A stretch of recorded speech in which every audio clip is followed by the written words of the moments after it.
Oh man. All right. Gotta get a little more situated here. Not too sure what is on there. Oh, that's a ling, baby. That is a ling. I wonder. Get it a little bit closer here. Let's do this.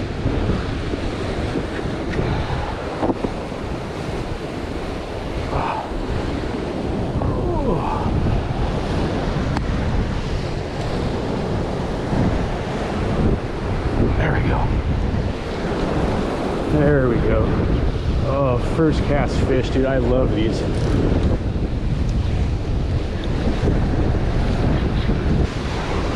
Oh, no flipping way. Oh man, that could have been an amazing start, but now I've lost a lingcod and I broke my line. So try and go back up this mess that I came down for that fish, and this stuff is just insanely slippery. Luckily it's got these notches on it. That's kind of like going up a rock climbing wall. That does help a bit. I always feel pretty comfortable as long as I'm holding onto one of those that I can get to where I need to go. Oh, I'm gonna maybe try and get down here. I used to stand in that little hole right down there. That was my usual spot. I would make it down that edge over there. The only sketchy spot or part about being in this spot, if you guys look up, there's this big crazy overhang with this rock stuff, but it's a perfect little area so I can kind of set up my stuff, get blocked from the wind a little bit. Let's see if we can't get another lingcod back on. Much better.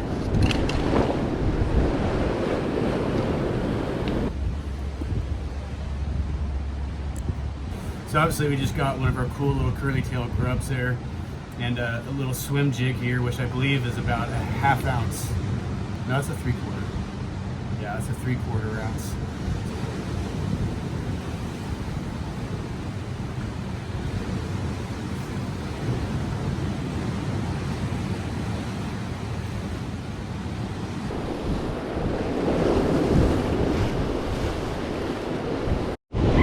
Oh yeah, that is a good fish, whatever it is.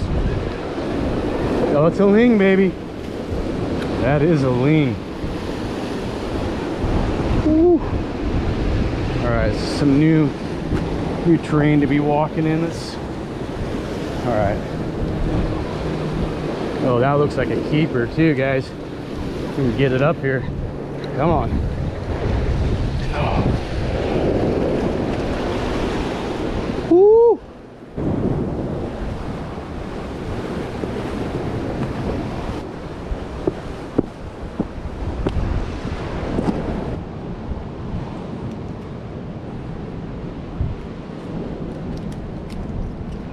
Oh man, yeah.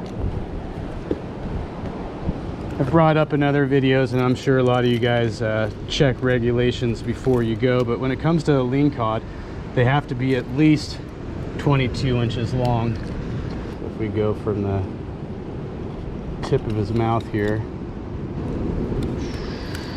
his tail straight, if you guys can see that, we are 24 inches on that fish. I'm happy with that. That's awesome, especially after losing one. These were really cool fish. I don't know what it is about these fish. Maybe I'm just so used to catching black sea bass, kelp greenling, and stuff like that. But when you get one of these lingcod, it's always a treat.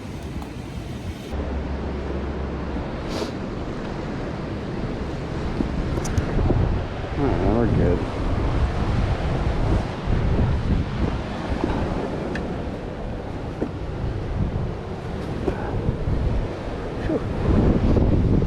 Set that little fella down. I do not want to fall.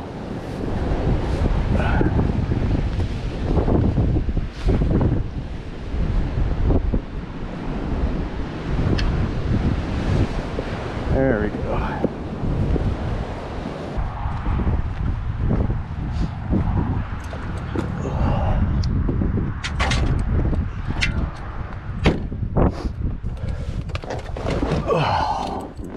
Oh, it feels good to get out of that friggin' wind. Back on the road. It's 4:20, so that gives me about 2 hours before it gets dark out. So I need to start thinking about going and finding where it is I'm going to pull over for the night and set up shop in the back here. So I'm going to drive down 101 and see what we can't find.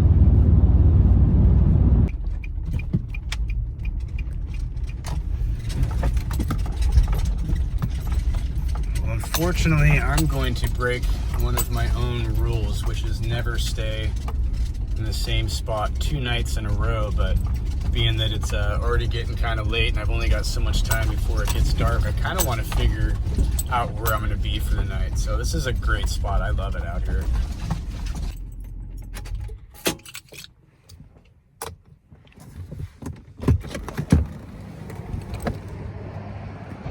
Usually when I get out here, it's already dark, so I don't get a good chance to check it out. I haven't really seen it with the tide out like that.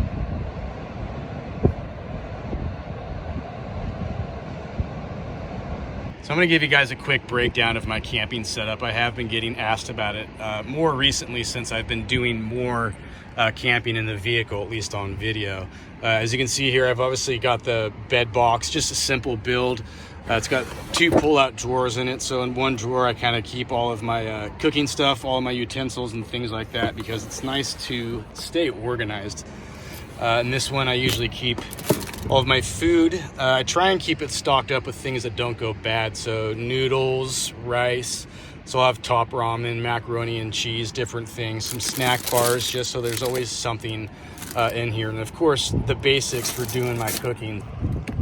So over on the side, we've got just a few things that kind of help out along the way. I brought it up in this last video, just went and picked up this Mr. Heater. Ended up getting this jumper, but it's also got a USB and a plug over here that I can plug in my little port, which actually has 2 more plugs on there, or one for a 12 volt. So kind of nice to have, just extra power, and then if I happen to screw myself out of battery power, I have something to jump it with. Always try and keep water with me. I typically have about 5 gallons of water in here at all times. Obviously the cooler, I keep all my stuff in little totes. So I've got, you know, my saltwater fishing stuff down there. I've got waders and boots over here in case I want to go and do a little bit of surf perch fishing out there. Got a couple of drawers that I just snuck in down here. One of them's just got my curtain and my rod that goes across and covers out my front. Just a little bit of extra storage goes a long way. And then tucked in the back, I've got some really bright LED lights that can plug into my little USB back there. And then also my window coverings. And then one thing I've yet to use, I actually thought I would use this when I was up on the mountain. It is a electric fleece blanket, so I could just plug it right into my little jack right back there and get some extra warmth. But as I said, I've yet to really need it since I use a military sleeping bag, and I usually stuff it with my poncho liners, which is really warm. And it's always nice to have something to kind of just kill some time if I'm trying to, you know, tuck out from the weather, or I'm just done fishing for the day. Brought it up in my last video. I've usually got a couple movies to choose from and a book to read. Having these little simple conveniences go a long way and just make the trip a lot more enjoyable, that's for sure.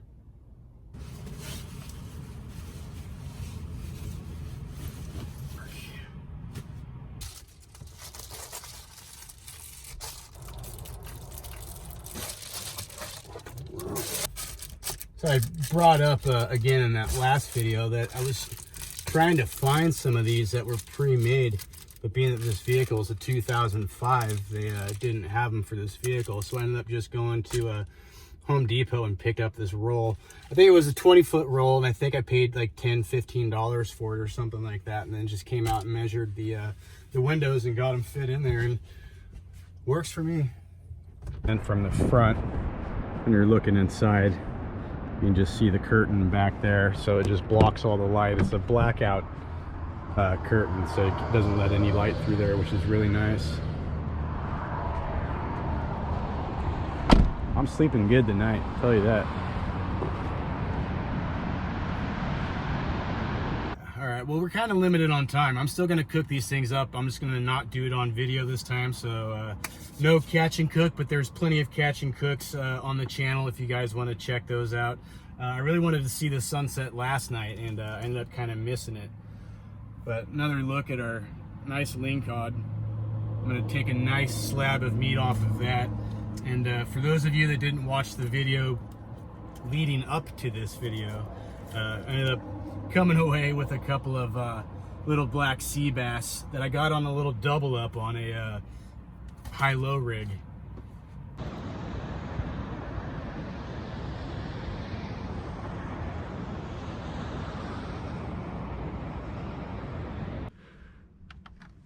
There we go. All right, well, that sunset was much better than the sunset last night, but here it is. It's only about 7 o'clock. It's already dark out. Like I was saying, it's kind of good to have some form of entertainment. So I'm gonna get back up tomorrow morning, get out there, do some more exploring and some more fishing. So I hope you guys stick around, but until then,